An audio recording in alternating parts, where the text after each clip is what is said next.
There we go. And then the Arsenal were fourth. Welcome, everybody, to the latest edition of the Daily Gooner Pod here in our new digs. I am Raphael, joining you from the United States. Joining me from London today is Sam. We've lost our compatriots, at least just for the week, but still a lot to talk about, a lot we want to share with you. Welcome, Sam. Always good to have you here. Yeah, always good to be here, as always. Hope everything's going well for yourself. Things are going well for Arsenal Football Club, and we'll start there, and we'll focus there. 3-1 win against Watford on the weekend.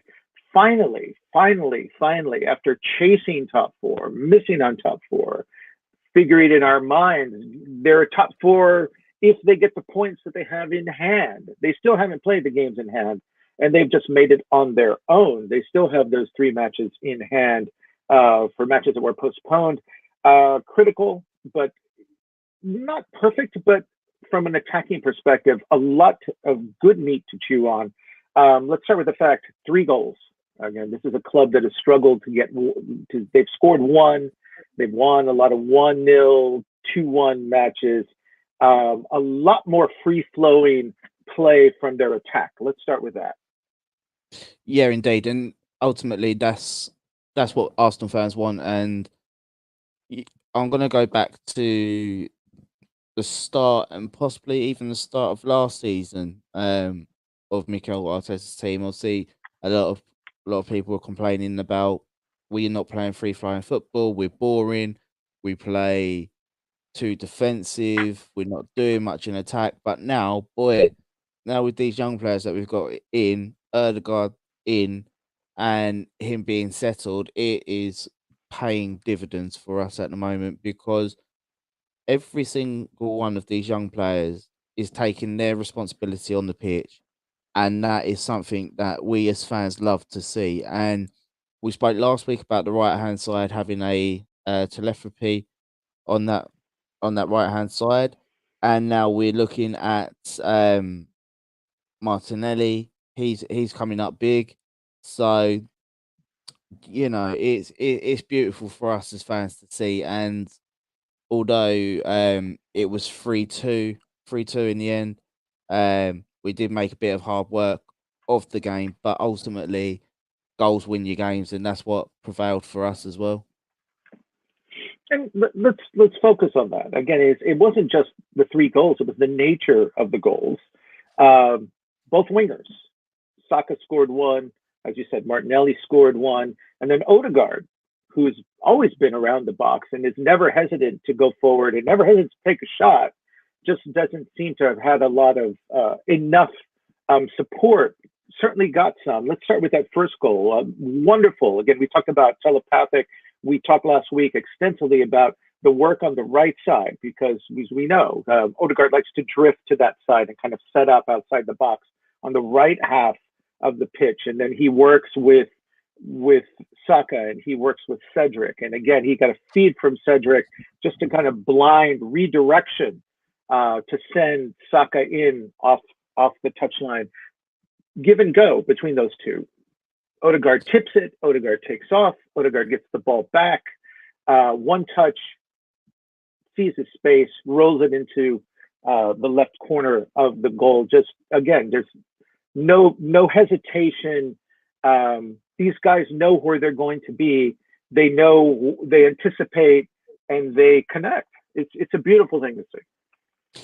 Yeah, it definitely is, and I think to be honest, we have to touch on a goal that was disallowed beforehand, before we start pouring over our delicious goals. This I think if you think about the Odegaard goal, just before that they did Watford did have a goal ruled out for offside, and I think most Arsenal fans were looking at that going, "Oh, here we go. What is this? Another game not waking up early."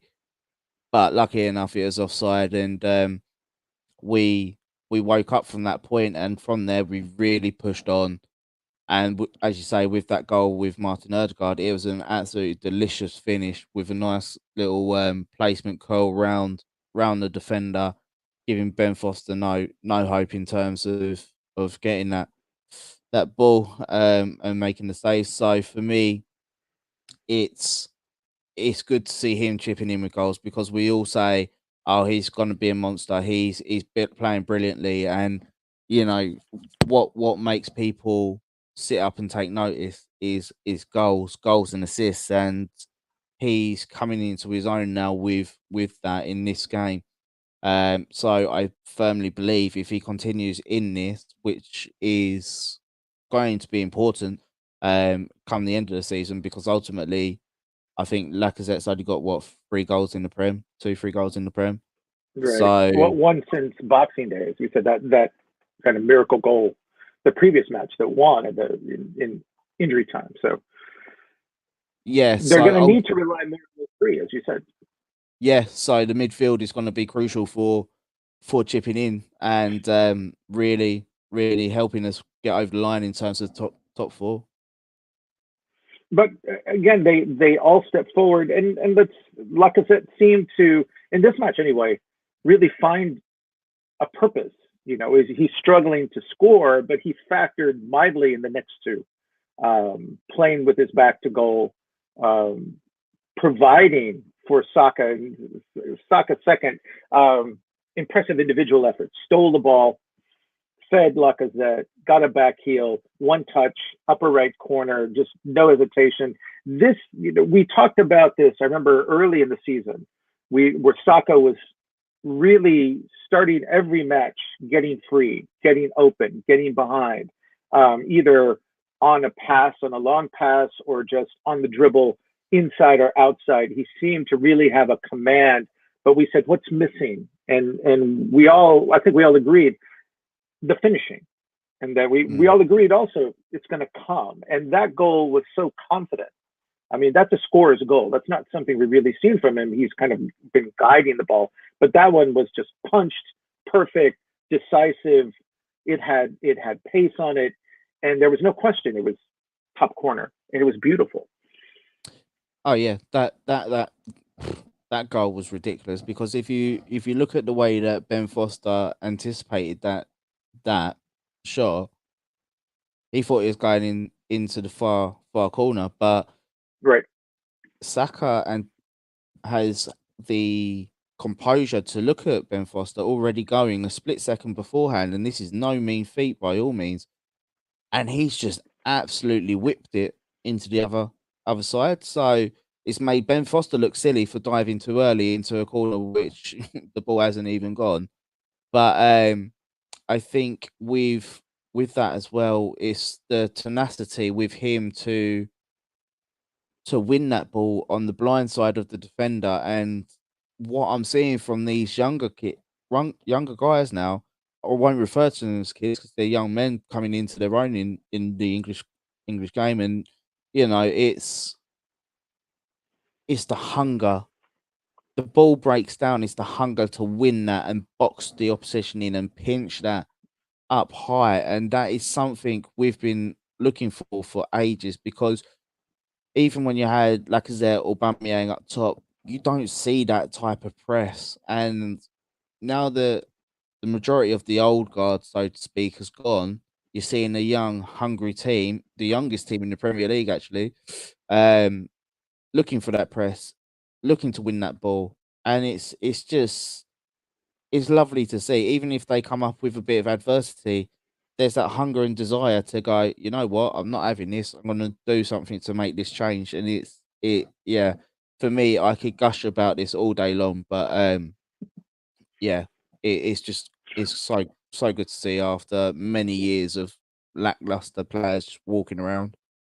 We brought this into the new year, into the new season. I think you mentioned it on a pod very much around the summer, that if you looked at statistics, after New Year's 2021, the two of the top players in the league at stealing the ball, of regaining possession for their club when the other club had the ball, were Emile Smith Rowe and Martin Odegaard. Right. Mm-hmm. And we talked about, that they were leading the line, they were leading the press, and this was the mark. But just take it back now to 2022. We talked about how obvious it was coming out of their break in Dubai, how much better the press was as a unit. And now, as you said, seeing Saka in this, I don't think Odegaard's any less effective. Smith Rowe hasn't been around the last couple of matches, but he is no less effective. It seems that, this is the next step. This in the evolution of that kind of City style, that prime Barca style, in the last decade when they would just hound you and pin you and just dispossess you and just exhaust you in your own half. That clearly that's where Mikel Arteta wants to go for this. But we are seeing progress. It's not just month to month, it's almost match to match now.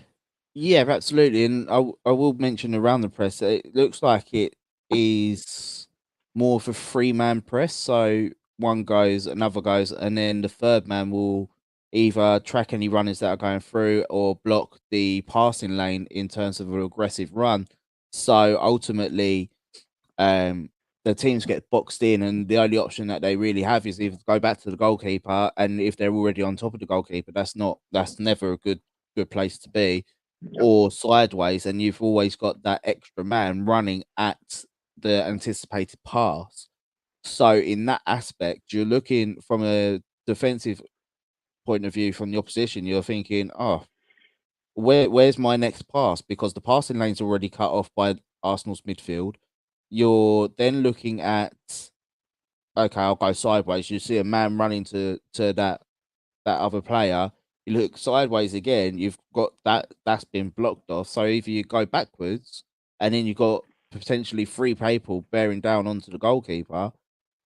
It's that suffocation of teams. Barcelona done it for years with their team when they was in their prime. City do it a little bit differently, but it's still very effective. City like to pinch it, I'd say, in the final third, but a bit deeper, so that they've got that little bit of extra room to maneuver, so to speak. But I think with Arteta, he's obviously he was from Barcelona anyway, so he's picking from all sorts, little bits and pieces from everybody's games that he's been included in or been on the staff, and he's really meshing that into his own philosophy. And for people that can say it's baffled me, still sit here and say, "Oh, there's been no progression," then I don't know what they've been watching, to be honest. All right, let's stay with the press, because let's just mesh two things. One is the press that we've just discussed, but secondly, as you were pointing out, the ability of Arteta to improve, to man manage. Let's talk about his work with Martinelli, not just as a scorer. We haven't even gotten to the third goal. We'll get to that in a moment, but as a member of the press, because I remember when he came back from his injury, he was and he was starting to get starting spots back in the lineup. He was so eager to impress. If you recall, he was just like this puppy let loose on the street. He was running all over the place, and Arteta, I think, pulled him in one match because he was unguided in his energy. He just wanted to run everywhere and chase every ball, and he was getting out of position, and he is actually allowing counterattacks. And looking at this now, we talked about Smith Rowe being effective, but again, it's in this match, certainly since he's been worked into the starting lineup, probably the last half dozen matches or so, Martinelli is now very consistent piece of that press. Yeah, indeed. And I think with Martinelli, it's him coming out of the side for a little while. It allowed, and also with the training camp, it allowed Arteta to look at him and say, look, this is how I want you to play. These are the scenarios. You do not need to waste your energy in this scenario or this scenario. You can literally, you've got the pace. You can literally close people down, and they'll panic by the sheer pace going that you're going towards them.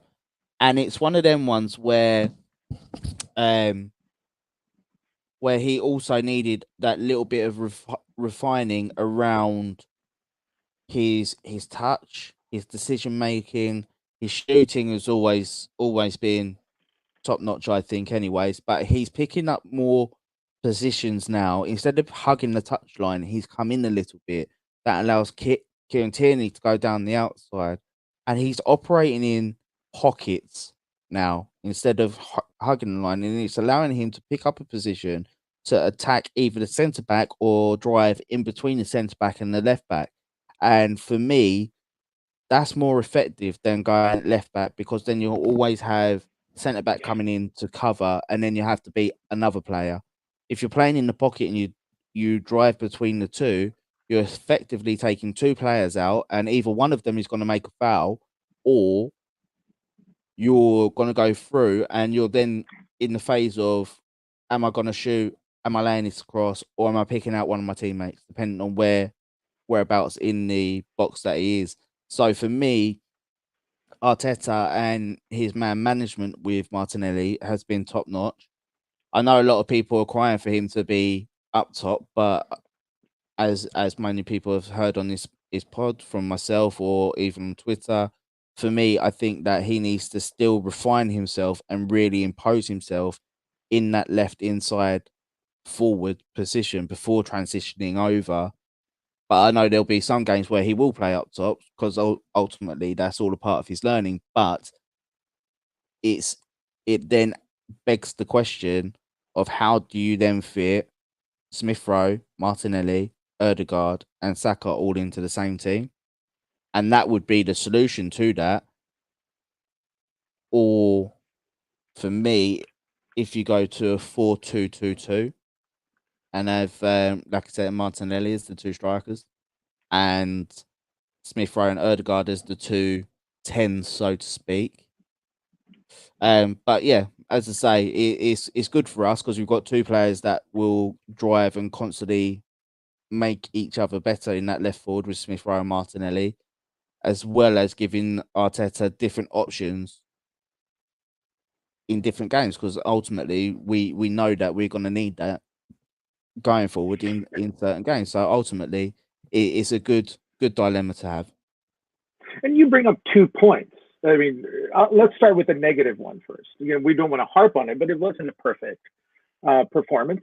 Arteta was talking after the match. I mean, as much as he enjoyed, I think, the goals, he was talking about lapses that they had defensively. And we look at their first goal. As much as we like Martinelli, it seems that he was kind of late or misrecognized the switch he probably should have made on the cross that let Hugo Hernandez get that amazing bicycle kick. Everybody scoffed at that, but I mean, marveled at that, I should say. But it seemed Arsenal was a little too soft in dropping off and giving that cross from the side, and that still seems to be part of Martinelli's learning curve. See, I don't think that was Martinelli. I really don't, because he's standing his man. So from a defensive point of view, he's standing his man that's got the ball, that's waiting for an overlap. So he's delaying that. You also have Xhaka behind him, not marking anybody, but he can see, well, should see, for being one of the experienced people in the side. And I know people will look at this and go, "Oh, Xhaka." I'm not saying that it wasn't a good moment, but it wasn't as bad as what some people will make out. Because 9 times out of 10, that goal isn't going in with that type of bicycle kick. But for me, he can see the run coming behind the player. I thought that he should have, instead of stepping, I think he stepped right, he should be making that dart to the byline to cut that ball out. But as I say, with that overhead kick, it's yeah, that's a 1 in 10. It's a great goal, but ultimately You got to tip your it's hat to the goal, right? That was a yeah, it's just one of them ones where you just look at that and go, what can you do with that, really? But yeah, as I say, I think Xhaka should have come deeper, but because I just also think if Martinelli went as soon as the runner went, the geezer was going to come inside of him anyway. So it's one of them ones. It was a bit of miscommunication, I think, on the team overall. But I think there should be they'll probably look at that this week and go, yeah, that's where we need to improve upon. All right, let's give Martinelli his due. Obviously, we talked about Saka and the impressive quick decision, the snap decision, and the decisiveness and the accuracy of his goal. Martinelli's was just as pretty, and the manager is getting a lot of praise for giving the ball. I think he gave it to Cedric to kind of keep it moving, or gave it to Saka rather, and it came up the right side midway early in the second half, and this just brilliant sequence of one-touch passing where with Saka to Odegaard, who just chipped it to Lacazette, who caught it and one-touched it backwards, and Martinelli, who the ball would never stop. It would just chip, push, kick, and you look at the spin at the English on that ball when Martinelli hit it. It's not the easiest thing in the world, and he made it seem like he was taking a free kick. I mean, he nailed it, and it had the same zip, it had the same accuracy of Saka's. Only this one is upper left corner. It's brilliant piece of football. And that is what we call Arsenal football. That is what fans want to see. And that is what this team will, as they keep growing and evolving, will do on a more consistent basis.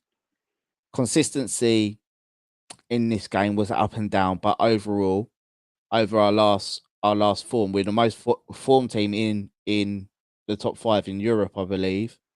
So for me, it's about keeping that consistency, and I think with the determination and the concentration that these players have got, and the senior players, people like Partey stepping up as well, in this team and really playing a role. Ben White, also Aaron Ramsdale. We've got real characters in that dressing room. So if things aren't going wrong, there's going to be somebody in that dressing room on that pitch saying, "Come on," or multiple people going, "Come on, this isn't good enough. Do better. We need to do better." And it's not like at United where you see players really having a go at each other. It's players being constructive with their criticism.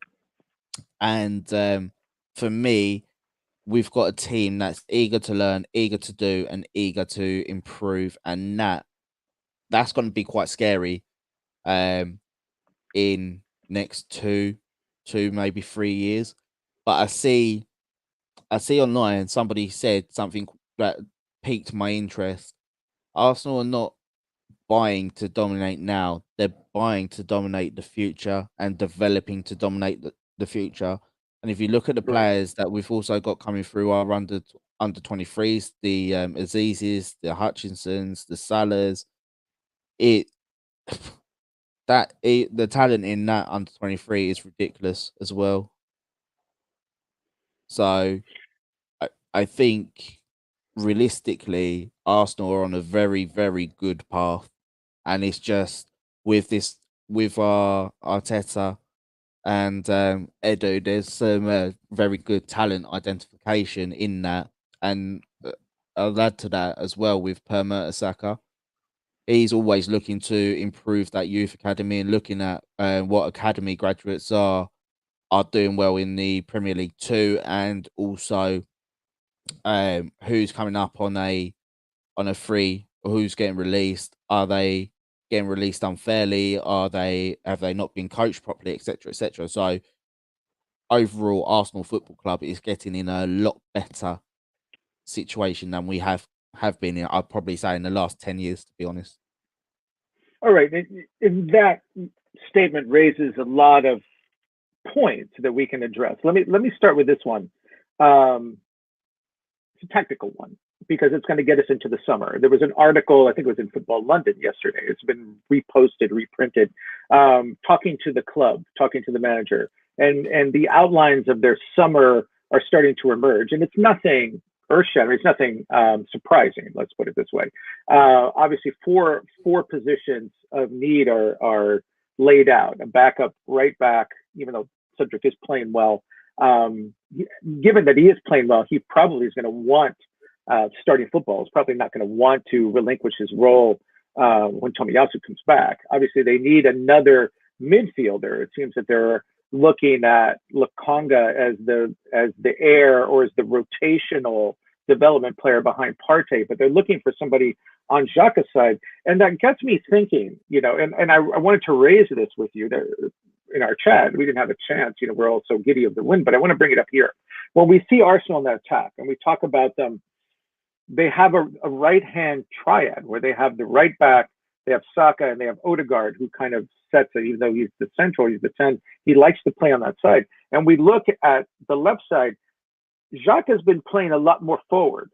Partey's kind of sitting back, but yet you've got Tierney over there who's good at the overlap, who's good at the cross. You have Martinelli, who can basically mirror what Saka's doing on the left. But Xhaka's not really, if you put him in Odegaard, if you're looking for a left-sided complement to what they do on the right side, that's not his toolbox. He's not the incisive passer. He's not a guy who's going to dribble his way into the box and shoot and score the way Odegaard will.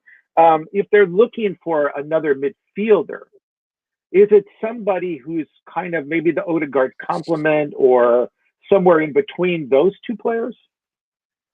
I think they want somebody that's an athletic, somebody that fits that role, isn't somebody that's an athletic box-to-box midfielder. There's not many of them around realistically that are good going forward and backwards. You look at Bellingham, very good at going forward, much to be desired at coming backwards. And Nkunku as well, same situation. You've got somebody like Douglas Luiz that could potentially go in there, but do you get many goals from him? Not really. It's difficult. Obviously they're going to be looking at talents now. There's going to be a lot of names coming out in terms of media wise between now and the summer, but I think right now Arsenal are really looking at who would be the best fit, and also depending on where we finish, it's very much in our hands at the moment. So I suppose you start looking at midfielders that are box to box, that's got goals in them, and also able to defend if and when needed. But I think realistically, if you're looking at it, we're going to look to suffocate teams. So realistically, you're probably looking at somebody that has more attacking attributes than defensive, but still got the athleticism to do well in transition. Okay, so you brought up two names, and I wanted you to kind of address those two. I mean, you talked about Bellingham. I was hoping those names would come up, and you brought them up straight away. Given your, let's say they finish where they are. Let's say they finish fourth, and the budget, as we know, is always dependent on finishing. So they finish there. Who would you prefer? It's a nice problem to have, but who would you prefer? It is. See, I like Ruben Neves as well. I think he would go up a few levels in this team, but given that they're building for the future, right? They're probably not going to go for a guy who's Thomas Partey's age. They're going to go for someone who's closer to, say, Martin Odegaard's age, maybe around 23 rather than 26, right? To grow with the rest of the squad. Yeah, obviously Bellingham's going to be the standout name in that respect, and obviously he's very experienced for his age, because I think, what is he, 19, 20 odd, right? Or might be younger than that, to be honest. Might be 18 actually. I think that he's had over 150 games already across his career, and that's scary. So obviously he's going to be the standout. He's going to be very in demand as well. But again, if he's available, I could see Liverpool going for him. I would say Chelsea would go for him, but given their situation, I've seen reports that United's quite infatuated with him. So right, in that respect, as you said, this could be one of those addition two ways. He helps your squad, and you keep him away from a rival. Right. Yeah, absolutely. I think that if he's well, I would assume that he's available in the summer, given his contractual status. So, um, yeah, I think he's a big one. But I equally think that Douglas Luiz would be a shrewd buy. I know many people will look at him and go, he's not the person that you really need. But realistically, if you've got if you're going towards the 4-3-3 route, got Thomas Partey as the deepest, being the controller, so to speak.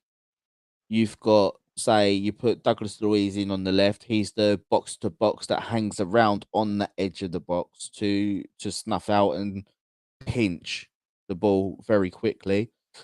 And then you have Erdegaard in the other slot, slightly more advanced. So he's obviously then be the creator. So that you've got a very defined structure through the middle, and then throw into the mix everybody else um in that team as well. So it it offers a lot of variation, and again, whoever comes in is offering a lot of variation. I think as well with the club, they've got a very clear plan about who they want, what type Mhm. of player they want, and I don't think they're going to compromise on that. And let's move a little further up in that story. It's saying again something we all know, something we've known even before all the problems with Aubameyang started at the beginning of the season. We knew more than likely that Eddie Nketiah was going to leave. We knew that this was almost certainly Lacazette's last season with Arsenal. We knew two strikers were going to be on the cards. And now with Aubameyang at Barca, his contract terminated. Two strikers is a necessity at this point, and that the article made it clear. Arsenal's looking for two strikers. Now, something that fits into this, if we look at it mathematically, we look at it contractually. We look at this Watford result, right? Lacazette sets up, and we have the three players behind him: Odegaard, Saka, Martinelli, and then include Smith Rowe in that because he's kind of rotating in. Sometimes he subs for Odegaard, sometimes he rotates with Lacazette. But those four players, those four youngsters, right? And this goes back to the manager and value creation. That's a point that I brought a long time, and I'm going to hit everybody with this again and again because I think this speaks so well of the manager, is the value that he has created for this club. Odegaard, Martinelli, Saka, Smith Rowe. Those four players cost Arsenal £41 million. That's it. And what are they worth today? If we were going to put them on the market at the end of the season, hypothetically, we just asked around and said they're available. What could they draw those four on the open market in the summer of 2022? Oh, God knows. It's scary to A lot of think. money. A lot of money. Well, realistically, you can probably put all four at 100 million each plus. So you've got 400 There's million some worth of buyer's talent. remorse at Real right now about Martin Odegaard, isn't there? Oh, absolutely. We pulled their pants down with that deal.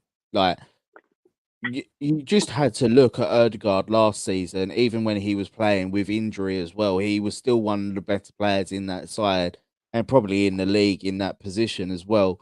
And you know what Real Madrid are like. They've got the snobbery of going, "Oh, we're Real Madrid. We don't need him. We've got other players. We can get other players and things like that." And you know what? I actually think that he probably would have signed him up the league a long time ago if they had him in that side because his movement is superb. His link up play is stupid, and his passing range is um mate, is phenomenal. But realistic, I know yourself as an overseas fan, obviously you get to see what's on the TV, but when you watch him in the stands, you don't you appreciate more how much of a Rolls and same with Partey, how them two are Rolls Royce players and how much the pair of them get through. They're Yeah. constantly on the move. And that value, again, It didn't cost Arsenal anything to get them, almost nothing. Odegaard, £34 million. He's the only one. Martinelli was 7. The other 2 are academy players. So that should leave a pretty sizable budget for pursuing strikers. Now, again, we're going to go into this in a lot more detail because we're 35 minutes into this pod. But just briefly, what type of player? We'll save the names. What style of player is Arteta looking for? He keeps saying we needed someone who fits our system. But if you're going for 2, are you going to get 2 complementary strikers in case you can play them both? Are you going to look for a target man? Are you going to look for somebody who can play behind? Are you going to look for 2 speedy guys? You think of Henry and say Bergkamp, the control and the speed. There wasn't a lot of size there, but each was lethal in their own way. What do you think Arteta's going to look for? Well, one thing that strikes me with Arteta, an interview from Arteta, I think is probably last week, a guy that sticks the ball in the back of the net first and foremost. And if that's not a strong dig at our current number 9, then like I don't know. But he's had a good match. I'm gonna let that one slide. But yeah, I it's unmistakable in my mind. Yeah, it's difficult to say at this point in time because ultimately there are a lot of different types of strikers.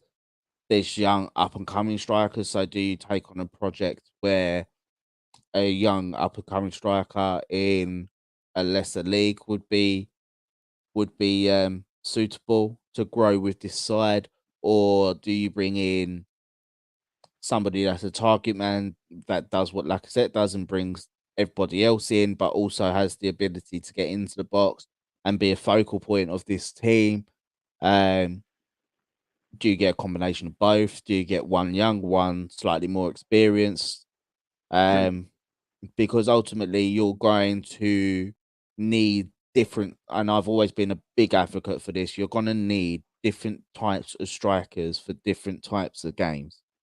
Because as we've seen many a time in the past, teams done a low block to us and we had no plan B, so to speak. But I think if we're moving forward with the times, a lot of people will go, "Oh, Arsenal will get a false 9." I don't think that we're interested in a false 9. That I think that type of striker has been phased out, is getting phased out. Because you look at people like Man City, they want players like Haaland and Kane. They're not false 9s. They're proper strikers. They want somebody in the box. Liverpool, if Salah and Mane ain't doing it, I know they've recently bought Jota in, but in certain games they get found out, and especially if you cut their passing avenues, they essentially crumble in that respect. It's just a matter. I think it's just a matter of time till people truly clock onto that with Liverpool. So I think for us, I think that we want somebody that's able to get in behind. But also, I think that we're going to get a target man that's able to do both. And I think the second striker will probably be somebody more experienced to be able to impart wisdom around the team and also in that striking department. Again, we have plenty of time to kick names around, and we know they're going to come up. But let's go back to the schedule. As exciting as it is to be in the top 4, a lot of football left. 13 matches. We're only really 2/3 of the way through the season right now. Big match coming up at home against Leicester City. Leicester City a bit hobbled. They've had a really up and down season. News: Jamie Vardy will probably not play in the match. I believe he's injured. What challenge do they represent in their current state for this club? Do you know what I think it is? They'll try and make a game of it at first. I think they'll come out at us. Obviously they've got pace up front with Patson Daka. I still think he's a good player. Not worked out yet at Leicester. Because obviously they're very geared around Vardy and they've tried to bring him in to do the same thing and it's not his his game, so to speak. I think that they'll try and come at us in the first instance, but what we need to do, like most teams, is get down the sides of them. I don't believe Pereira will be back either. So if we're able to get down the back, they've got. I don't know whether Justin's going to be back either. So they'll probably have the young boy Thomas there. You could probably overrun him. We've got very good options down the side. Get down the side, cut back, pick someone out, and that's where we'll get the joys. I think. Also with Lacazette, he needs to be on the top of his game in terms of hold up, because if he's playing against Soyuncu and Evans, then um, Evans will be a bit of a tough game for him, but Soyuncu will dive in at him at every God given opportunity. So yeah, for me, I think that there's a combination of things in terms of getting at this side. You need somebody that's going to be able to hold the ball up and play others in, and also get down the sides and play in the pockets where they don't like it, and really turn their midfield round, because indeed he will be in and around. But if you've got a couple of players in the spaces, he won't go to he won't always 100% commit and go to where he should go. He'll be a bit unsure of himself. I think that's due to confidence. You've also got Yuri Tillemans. I know he's been linked to us, but I find him lazy as hell. So if you're able to turn him round, I don't think he's going to be much help for them. So yeah, ultimately, I think that there's multiple avenues that Arsenal can go down and really take over this game from Leicester. Um, it's just a case of how quickly we can do it, really. And I think if we can kill this game off, say early second half, they won't pose much for us, to be honest. Give me a prediction. I've just written mine down, so in case you steal it, I've got mine on paper. But what's your prediction for this match? I'm gonna go 2-1 Arsenal in All this right, game. here you almost mine. 3-1. There we go.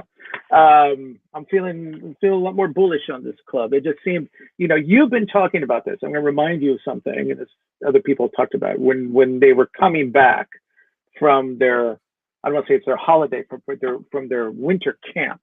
That was born out in the Middle East from all of those canceled matches. And you kept talking about, we were frustrated. You kept saying it's just a matter, they're working on repetition. It's finding the pattern, and looking at the Martinelli goal, looking at the first goal, and looking at the play of the right side, and looking at the way Lacazette now is in sync. It just seems that everybody now, that's bearing fruit. Finally, everybody was in the place where the guy ahead of him expected him to be. And that's why, as we said, that last goal was Arsenal football. 4 people can touch the ball and just tip it. I'm gonna direct it this way, and I know somebody's gonna be there, and he's gonna get it, and I can push it back. I can just push it, and I know my guy is there because I can see him on a peripheral vision. We practiced this on the practice pitch 100 times, and now it's like playing tabletop. These guys are just so in sync, and I'm willing in my mind to give them that extra goal and say 3-1. I think 3-1, especially against teams, as you said, that have some cohesion problems in the midfield and in the back. So top 4 is here. Top 4, I expect it to stay. Any final words? I mean, we haven't even talked about Chelsea today. There's so much Arsenal stuff to talk about. I guess we'll table that, because I guess what do we know that people who have watching the news don't know? There's nothing I can add to this. I guess we're all just trying to see what might come. This is unprecedented. The sanctions, the freezing of the clubs, they're basically kind of frozen in place. Roman Abramovich's assets have been frozen within the UK, maybe elsewhere upcoming, but certainly massive. This is something that I think people kind of kicked about in private conversation. I certainly never expected it to come to pass, but here we are. Yeah. Where do you really start with this? Because it's madness, and I think this is the first of its kind, so to speak. I'm not sure how this would, if Abramovich challenged it, how it would hold up in court. But I think you don't. This is the thing. You don't know whether the UK government's got access to their books, so you don't know whether there will be any financial fair play implementations. Because I've heard rumors that Roman at the start of every season takes out big loans. By the end of the campaign, they're all paid back in cash. So you could possibly point to money laundering there. Yeah, there's loads of aspects to this at Chelsea, and I don't I feel sorry for the genuine fans for them, but then on the other hand, I don't feel sorry for the majority of their fans because they lord everything over everybody, and realistically, if you've got an owner that's pumped in £2 billion over the course of what 17 years now. Course, you'd expect to win stuff, and realistically, there can be no moral high ground being taken by the Premier League or the FA because ultimately, if you're accepting oil money, then you can't you accept Saudi money. There's no moral high ground there. I think that um depending on how long the sanctions go on for, it's really going to cripple Chelsea in terms of the mid to longer term. I don't because realistically, you think about this as well. Depending on how long this war goes on for, it's going to be how long they sanction Roman and whether they find he's got any involvement with Putin and the Russian with Kremlin. I think that this could rumble on for a long time for Chelsea, and apparently there's been people going around saying that apparently their cash reserves is 18 million. That's going to run out very quickly, Very quickly. considering they owe, I think it's 105 million to other teams. Then you got to pay everybody their wages within that football club. I think it'll probably come to a point where the English government will hold on to Chelsea for a prolonged amount of time. They'll get sanctions by the league, so points deductions for not meeting financial fair play and etc. But I think the government will probably end up selling Chelsea for themselves. But the question for me, and I don't want to get into politics, the question for me, it it, it doesn't sit well with me because realistically, if you're going to be the guardians of that football club, can it be for a political game, which it would be? You either don't sell the club, or sorry, you don't sell the club, full stop, or you lift the sanctions and allow that money to be held in trust to the Chelsea supporters trust and give them the option to potentially buy a share of that football club, and this could be the start of football clubs 50-1, like that is in Germany. There's just a lot to unpick. There's a lot that's still yet to be reported, and there's still a lot to be heard from the government, to be honest. And that's Yeah.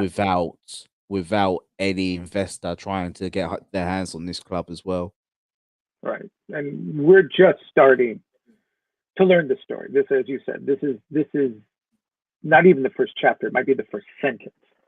So on that note, let's bring it back. We're here for Arsenal Football Club. They're sitting in the top four today, have a chance to kind of get themselves one match closer to cementing that position and returning to the spot where we all want them to be, top four. We'll talk about, and we'll also have a chance to look at the effect of this, if any, on Chelsea, because again, we talked about this in the last pod, and we'll leave it here. If this produces any uncertainty within that club, I think third place is not out of the realm of possibility. But again, let's not get ahead of ourselves. Let's keep our attention, as the club is, one match at a time. We'll look at Leicester City, and hopefully we'll be back next week, early next week, with a bigger pod and more good news to parse. All right, so signing off tonight from the United States, I'm Raphael. For my partner Sam in London, we want to bid you good night.